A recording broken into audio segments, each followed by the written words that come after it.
This is Optimal Relationships Daily, episode 1459. Do Trial Separations Work?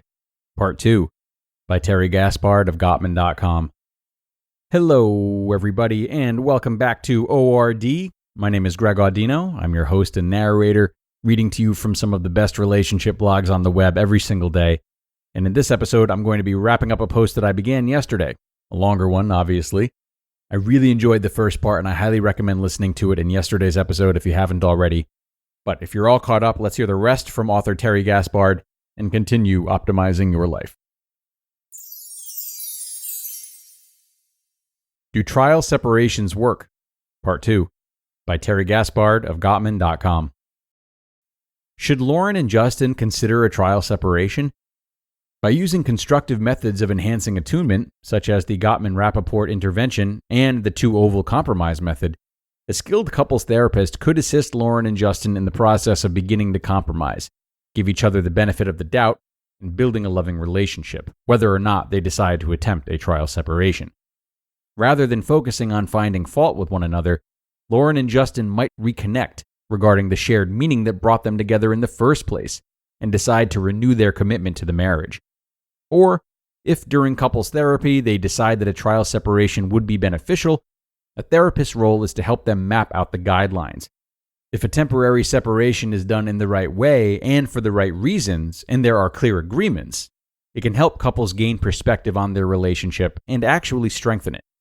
According to author Tanatin Japaridze, what some refer to as one's need for space from a partner is a legitimate cry for just that, space. She posits that both men and women sometimes need quiet time to find what's vital to their relationship, and a planned marital separation can sometimes save a marriage. However, marital separation can be a double-edged sword. On the one hand, it can allow a couple time to deal with the issues that are pulling them apart without the emotional intensity that comes with living together. If planned in a thoughtful way, they can agree to meet regularly with a couples therapist to work on their issues and air their grievances. Implied in this approach is the hope that the relationship might repair and continue if both partners are on the same page. Some refer to this break time as pressing pause rather than the stop button. But in some cases, time apart can cause you to further detach from your partner and be disappointed when you reunite and find that the same patterns of annoying behaviors exist. This is especially true if one or both of you don't take responsibility for your part in the breakdown of the relationship or is unwilling to attend therapy sessions. Further, taking a break might cause individuals to ruminate about their problems and strategize their next move rather than using the time apart to repair their relationship. 8 tips for a trial separation. Number 1, be specific, honest, and vulnerable about your concerns and what the break will look like. Don't worry about pleasing your partner. This is the time to assert your needs. Number 2, set boundaries and expectations. This includes ground rules and expectations, such as talking about the duration of the break. Discussing the following questions will help you set boundaries. Is it acceptable for you to text or call each other daily? Is it okay to have intimacy with each other?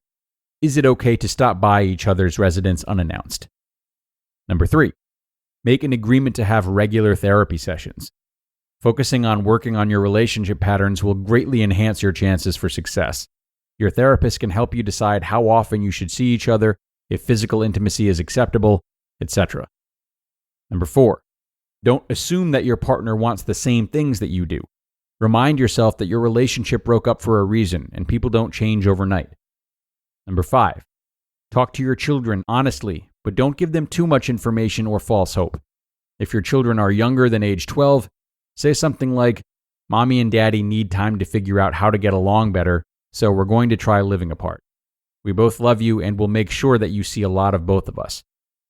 Kids older than 12 can handle a little more information, such as, "We're not sure if we're going to work things out, but we want to give it a try." Never express negativity about the other parent or badmouth them. Number 6, don't date other people while you're living apart.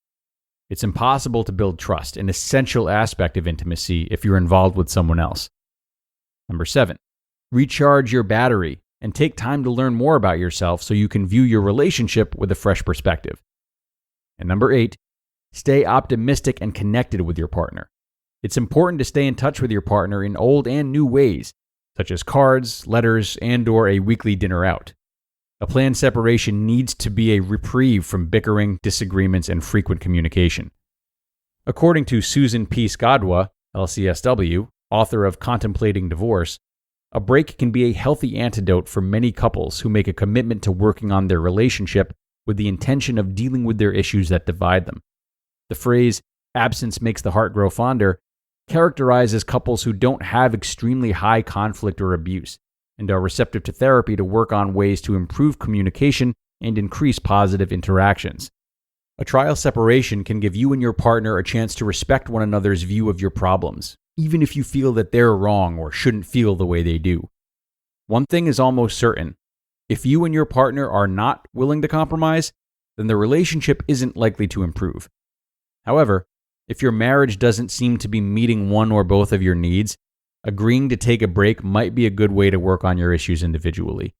And if you're in a long-term relationship, you might believe your investment of time and energy into the relationship is a good reason to try to work things out. You just listened to part 2 of the post titled, "Do Trial Separations Work?" by Terry Gaspard of Gottman.com. Okay, and a really strong finish from Terry, which we thank her for. I think those 8 tips really brought this post to a great end, leaving us with some practical ideas and how to apply them. And I hope that anyone considering trial separation or couples therapy keeps in mind something that we heard in a recent episode. If you're willing to take a chance on either one, then your relationship isn't over. Rather, you're showing up, you're choosing your relationship, choosing your partner, and saying that you're willing to do the work.